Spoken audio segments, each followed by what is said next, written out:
আল্লাহ রাসূল সাল্লাল্লাহু আলাইহি ওয়াসাল্লাম এই গুনাহকে এমন ভয়াবহ গুনাহ রূপে উল্লেখ করেছেন যে যে শিরক গুনাহ যার মধ্যে থাকবে তার ব্যাপারে আমার কোনো সুপারিশ থাকবে না। আল্লাহু আকবার। যে এই শিরক গুনাহর মধ্যে লিপ্ত রয়েছে তার ব্যাপারে জান্নাতের কোনো সুসংবাদ নেই, জান্নাতের কোনো ঘ্রাণও সে পাবে না।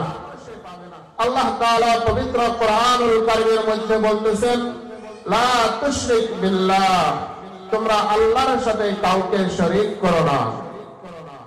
তো আজকের এই আলোচনার প্রথম লগ্নে আমি আলোচনা করতেছি যে আল্লাহর সাথে যে ব্যক্তি শিরক করবে সে জান্নাতের ঘ্রাণ পাবে না, রাসূল সাল্লাল্লাহু আলাইহি ওয়াসাল্লামের সুপারিশও তার জন্য হবে না।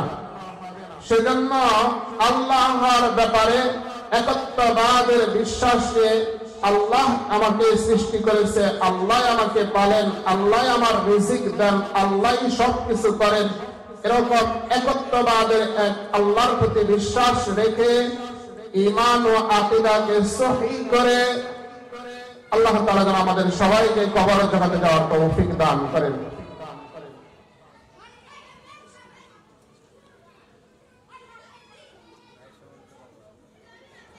দ্বিতীয় বলেছিলাম কয়েকটা এমন বিষয় আলোচনা করব যাতে করে সহজেই আমরা জান্নাতে যেতে পারি।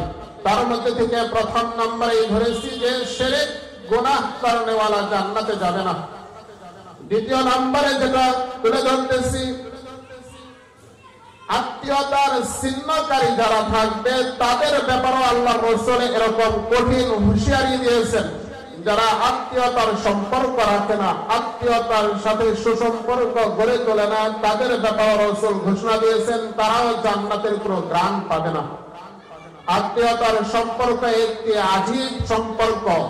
আত্মীয়তার সম্পর্ক এমন একটি সম্পর্ক যে ব্যক্তি আত্মীয়তার সম্পর্ককে অটুট রাখলো তার সাথে সে নিজেকে জান্নাতের সাথে বেঁধে নিল।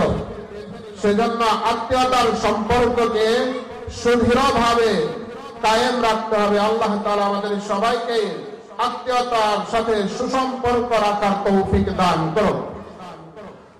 তৃতীয় নম্বরে যেই ব্যক্তির কাছে এই আমলটা পাওয়া যাবে সেই ব্যক্তিও জাহান্নামী। তৃতীয় নম্বর হলো যেই ব্যক্তি চুগলখড়ি করে, যেই ব্যক্তি সদা সর্বদাই পরের সমালোচনা নিয়ে থাকে, পরের দোষগুলাই চোখে পড়ে, পরের গুণগুলাই যার চোখে পড়ে না, এই ব্যক্তিও জাহান্নামে যাবে। সেজন্য আল্লাহ তাআলা আমাদের সকলকে চুগলখড়ি থেকে, পরনিন্দা করার থেকে, পরনিন্দা শোনার থেকে হেফাজত করুন। চতুর্থ নম্বরে যেটা আলোচনা করতেছি সেটা হলো অহংকারী।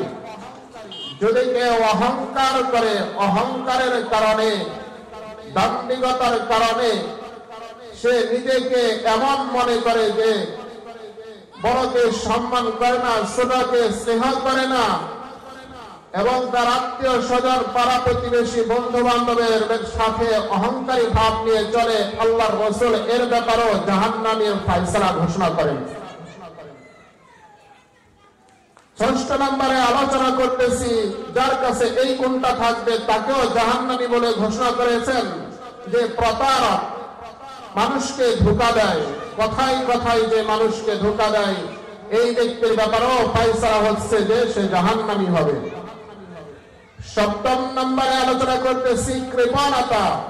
যে ব্যক্তির কাছে অর্থ সম্পদ ইত্যাদি সুযোগ সুবিধা থাকা সত্ত্বেও কৃপণতা যে করে, বখিলতা যে ব্যক্তি করে, এই ব্যক্তিকেও জাহান্নামী বলে ঘোষণা করেছেন।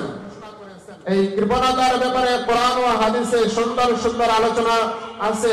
সময় স্বল্পতার জন্য শুধু বিষয়গুলোই তুলে ধরছে যে এই সকল যার মাঝে থাকবে সেই ব্যক্তি জাহান্নামী বলে বিবেচিত হবে। অষ্টম নাম্বার, ৮ নম্বরে হলো যেই ব্যক্তি দান করে খোটা দেয়। যেই ব্যক্তি দান করে মানুষকে কোনো কিছু দেওয়ার পরে সেই দেওয়ার বিষয়ে খোটা দেয়, দানের ব্যাপারে খোটা দিয়ে কথা বলে, উপকার করে উপকার কথা বলে এই ব্যক্তিকে রাসূল সাল্লাল্লাহু আলাইহি ওয়াসাল্লাম জাহান্নামী ঘোষণা করেছেন। 9 নম্বরে হলো ঘুষ দেনেওয়ালা এবং ঘুষ নিয়ে নেওয়ালা। যেই ব্যক্তি ঘুষ দেয় এবং যেই ব্যক্তি ঘুষ নেয় উভয়ের ব্যাপারে রাসূল সাল্লাল্লাহু আলাইহি ওয়াসাল্লাম জাহান্নামের শাস্তির কথা বর্ণনা করেছেন। সেজন্য আল্লাহ তাআলা আমাদের সবাইকে জাহান্নামের ভয়াবহ শাস্তির ভয় গেলে অর্জন করে ঘুষ নেওয়া ও ঘুষ দেওয়ার থেকে আমাদের সকলকে হেফাজত করো। 10 নম্বরে একটা গুণ আছে, যেই ব্যক্তির কাছে এই গুণ থাকবে সে ব্যক্তিও জাহান্নামে যাবে। 10 নম্বর গুণ হলো পিতামাতার নাফরমানি করা। পিতামাতার অবাধ্য কর্নেওয়ালাও আল্লাহর রাসূল জাহান্নামী ঘোষণা করেছেন। আল্লাহ তাআলাও পবিত্র কোরআনুল কারীমের মধ্যে পিতামাতার নাফরমান বান্দার বিভিন্ন শাস্তির কথা তুলে ধরেছেন। রাসূল সাল্লাল্লাহু আলাইহি ওয়াসাল্লামের হাদিস থেকে জানা যায় যারা পিতামাতার নাফরমানি করে তাদের শাস্তি আল্লাহ তাআলা কিছুটা দুনিয়াতেও দিয়ে দেন। 11 নম্বরে এসে আমি আলোচনা করতেছি মাদক আসক্ত যারা মদ নেশা জাতীয় দ্রব্য পান করে এদেরকেও রাসূল সাল্লাল্লাহু আলাইহি ওয়াসাল্লাম জাহান্নামী ঘোষণা করেছেন এবং কি এদের ব্যাপারে বলা হয়েছে জান্নাতের কোনো ঘ্রাণও এরা পাবে না। 12 নম্বরে এসে আলোচনা করতেছি হারাম উপার্জন ও হারাম খাওয়া।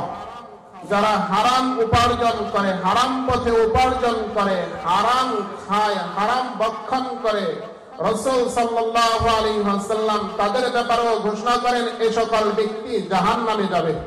সেজন্য হারাম পথে চলা, হারাম উপার্জন করা, হারাম খাওয়া এটা মর্মান্তিক আপনার আমার পরকালকে ধ্বংস করে দেয়। সেজন্য পরকালের কল্যাণের লক্ষ্যে হারাম উপার্জন, হারাম খাওয়ার থেকে আল্লাহ তাআলা আমাদের সকলকে হেফাজত করুক। 13 নম্বরে আলোচনা হচ্ছে যার মাঝে গৌর স্বভাব থাকবে, যার মাঝে বিনয়ী ভাব থাকে না, নম্রতা ভাব থাকে না, যে যার মাঝে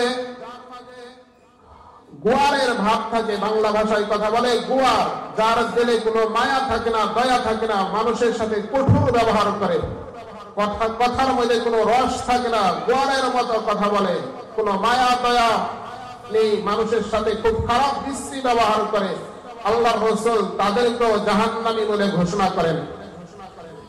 14 নম্বরে আসছে যারা গণক, যারা ভবিষ্যতের কথা গণনা করে বলে দেয় অমুক দিন এটা হবে, আজ এটা, কাল এটা হবে, না দেখেই যারা গণকের প্রতি বিশ্বাস করে, যারা গণনা করে কথা বলে তাদেরকে রাসূল সাল্লাল্লাহু আলাইহি ওয়াসাল্লাম জাহান্নামী বলে ঘোষণা করেন।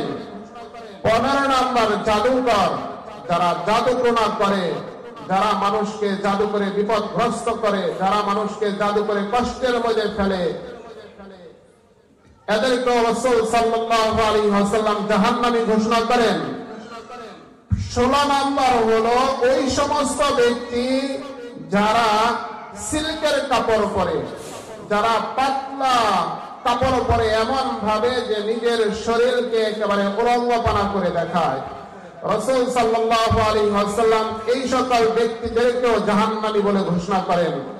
সেজন্য আজকে এই অল্প পরিসরে অল্প কথায় 16টা বিষয় আলোচনা করা হলো, যে 16টা বিষয় রাসূল সাল্লাল্লাহু আলাইহি ওয়াসাল্লাম এমন ভাবে বর্ণনা করেছেন যে কারোর মাঝে যদি এর কোন একটা বৈশিষ্ট্য থাকে তাহলে আল্লাহ রাসূল তাকে জাহান্নামী বলে ঘোষণা করেছেন। সেজন্য আল্লাহ তাআলা আমাদের সকলকে এই সকল গুনাহ থেকে বেঁচে জান্নাতি হওয়ার, জান্নাতি বনার জন্য জান্নাতে আমল করে দুনিয়া থেকে চলে যাওয়ার তৌফিক দান করুন।